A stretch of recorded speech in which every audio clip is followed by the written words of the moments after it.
Hey guys, this is Professor B again. So now we're going to actually do the addition method. So with the addition method, what we're going to do is write down our equation and we're going to evaluate the equation. All right. When you use the addition method, your goal is to get you decide first of all which variable you want to cancel. And once you decide which variable you want to cancel, you take that variable and you have to find a number such that when you add the two columns together, or actually the two rows together, you will get 0 for that variable. So like for example, if we add 4x and 2x together right now, we get 6x. But we want to get rid of x.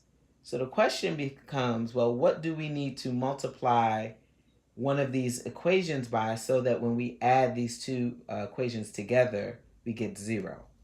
Well, what we can do here is for the second equation, we can multiply that second equation by -2. And when we do that, this is what happens. We get 4x plus 5y. That doesn't change. This bottom equation becomes -4x plus 6y equals -14.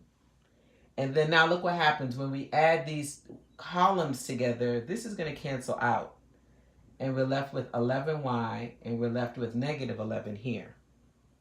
When you continue to solve, you get y equals -1. So that's the value of y.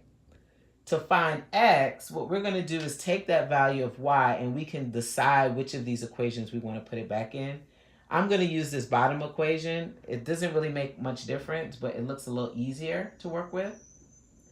And I'm going to substitute the value of y, which is -1, into that equation. So we get 2x plus 3 equals 7.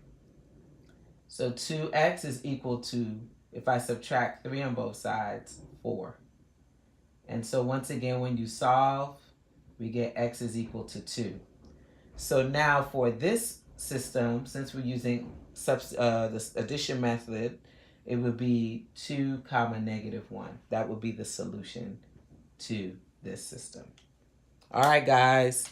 I hope that makes sense. If you have any questions, let me know.